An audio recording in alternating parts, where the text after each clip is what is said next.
মাননীয় সাংসদ বিদায়ী সাংসদ কেন্দ্রীয় জাহাজ প্রতিমন্ত্রী শ্রী শান্তনু ঠাকুর সমগ্র গোবরডাঙ্গাবাসীকে।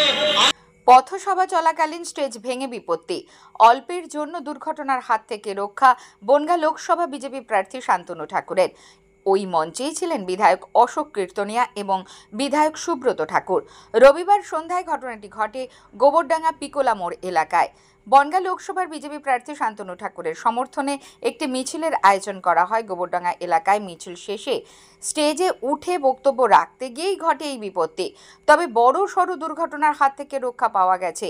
ইতিমধ্যেই সেই ছবি ভাইরাল।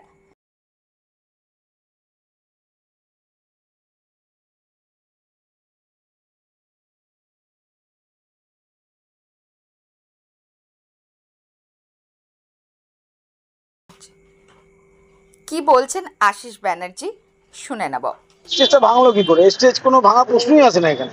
এখানে একটা অস্থায়ী পাটাতন, সেইটা একটা প্লাই ছিল, যা একটু আপ ডাউন করেছে, ভাঙার কোনো প্রশ্নই আসে না। দেখা যাচ্ছে, ছবিতে দেখা যাচ্ছে সবাই মিলে বাঁচাল, উনি বসে যাচ্ছিল, ওটা জার্কিং হয়েছে।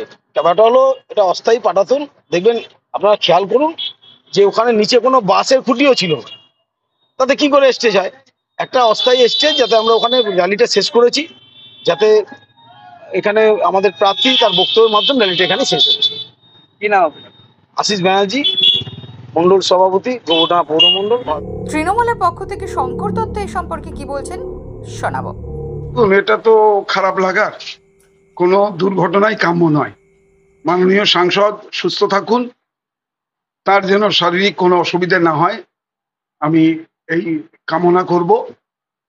রাজনীতির জায়গায় আমরা বাংলার উন্নয়নকে সামনে রেখে মমতা ব্যানার্জির নেতৃত্বে আমরা ভোটে প্রচার করে চলেছি। অভিষেক ব্যানার্জির লড়াইকে সামনে রেখে আমরা এগিয়ে চলেছি।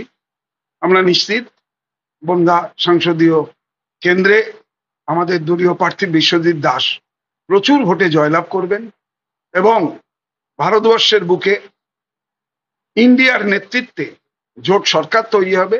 বাংলায় আমরা 42টা আসন পাব। মমতা ব্যানার্জি হবেন আগামী দিনে ভারতবর্ষের নিয়ন্ত্রক। ব্যুরো রিপোর্ট, প্রয়াস নিউজ।